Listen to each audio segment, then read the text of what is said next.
Yeah, it's a great sell for libertarianism in general. Like, this is why I'm always, selling the ideas of freedom. It's like, if you think everyone complains, the government's horrible all the time, yet half the people want to give them more money and give them more control. And it's like, no.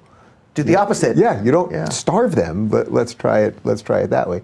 So, I think I'm following all the logic here. So when you talk about why this would basically stop wars do you mean because of economic reasons, or because basically we wouldn't be giving the economic reasons, meaning countries wouldn't have an economic incentive to fight, but also that the people wouldn't be giving them enough money to fight in the first place? Is that? So there's a couple of reasons, and since we have quite the big audience, I've never talked about one of them publicly, really up until now, and we'll Nice. talk about that one today. All right, let's roll. But one of the easy, simple reasons is that lots of governments fund their wars via inflation. They just print money, and they use that money to buy guns and bombs and tanks, and they use it to murder people all over the world. And war is just a euphemism for murder.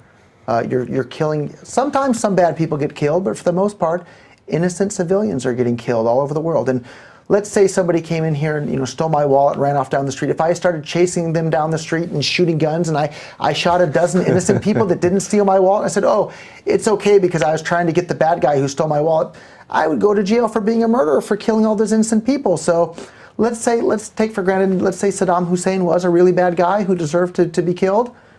They murdered more than 500,000 Iraqi children to do it, right? That's murder. You're killing kids, right? It doesn't matter how bad of a guy Saddam Hussein is.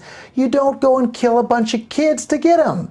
And that's exactly what the United States government did. And if any individual did that, trying to catch a common thief, you would go to jail for it. But for whatever reason, people just have amnesia or closed eyes when governments do the exact same thing. If you're murdering innocent people, you're a murderer. And that's what governments do. And they do it primarily through printing money and use that to pay people to go and drop these bombs and guns and tanks. And Bitcoin takes that power away from them, because if the end game is to have Bitcoin replace the dollar, replace the euro, replace the yen. And when I'm saying Bitcoin today, I'm referring to Bitcoin Cash, to be clear. Okay. But replace all those things, and that takes away government's ability to inflate the currency to pay for all these things. And people maybe sometimes they worry, well, what about schools and roads and bridges and hospitals? Well, guess what? People love schools, they love hospitals, they love roads and bridges. Things that people like, people will be more than willing to pay for voluntarily. I'm not interested in paying to drop bombs on people in countries I've never been to and I'm probably never going to go to. And I think 99% of the people out there in the world also aren't interested in doing that. And for the 1% that are interested in doing it, do that with your money. Don't force me to participate. Right. So Adolf Hitler started doing bad things with money stolen from people in the form of taxes. And what did the rest of the world do? They started stealing money from other people in the form of taxes. Had kidnapping and slavery in the form of a draft, right? And lots of people went voluntarily, but I'm sure lots of people went involuntarily, and we should be clear with our language, right?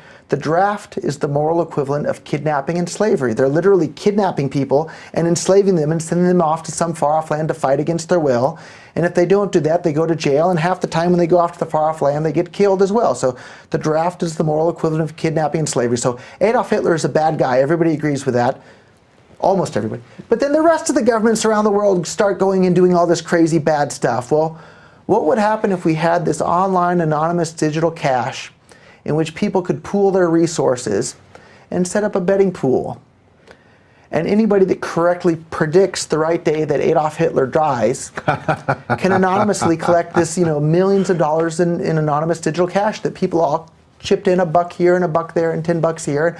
I bet you could have raised a lot of money for someone to correctly predict the right day that Adolf Hitler dies. Wow, I said dystopian before. Now you're going real dystopian. Well, is right? this dystopia or is this utopia, right? Imagine if people could have raised $10 million voluntarily from around the world, and Adolf Hitler can't round up Jews and send them off to the concentration camps anymore. Is that a dystopia or a utopia?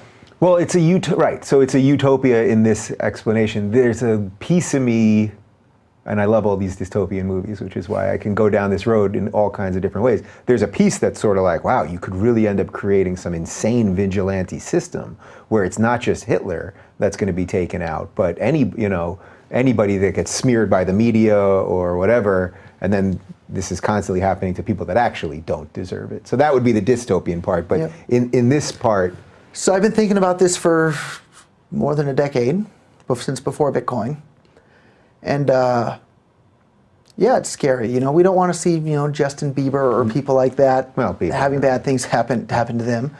But on the net, you know, if you look in the last century, governments murdered more than 100 million people around the world. I mean, that's a lot of people. So in effect, you think it would cause governments to police themselves basically to do good things because there's basically a ransom on them, or right? Like that's really the idea here. It might do that, or it might just make it too dangerous for governments in the traditional form that we have today, where they go around and boss people around and threaten to send them to jail if they don't obey.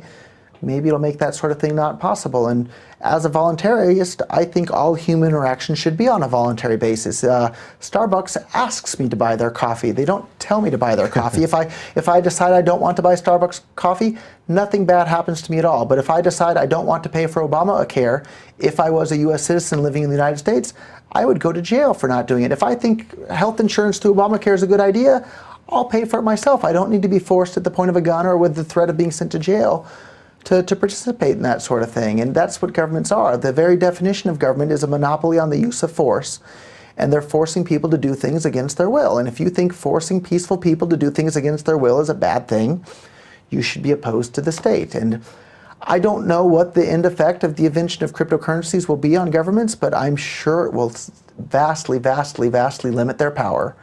And that's a great thing for all of humankind. And it liberates the individual, and it speeds up the rate of economic growth for the world. Like, maybe there's some scary things that'll happen, but the benefits far, far, far outweigh the drawbacks. Yeah.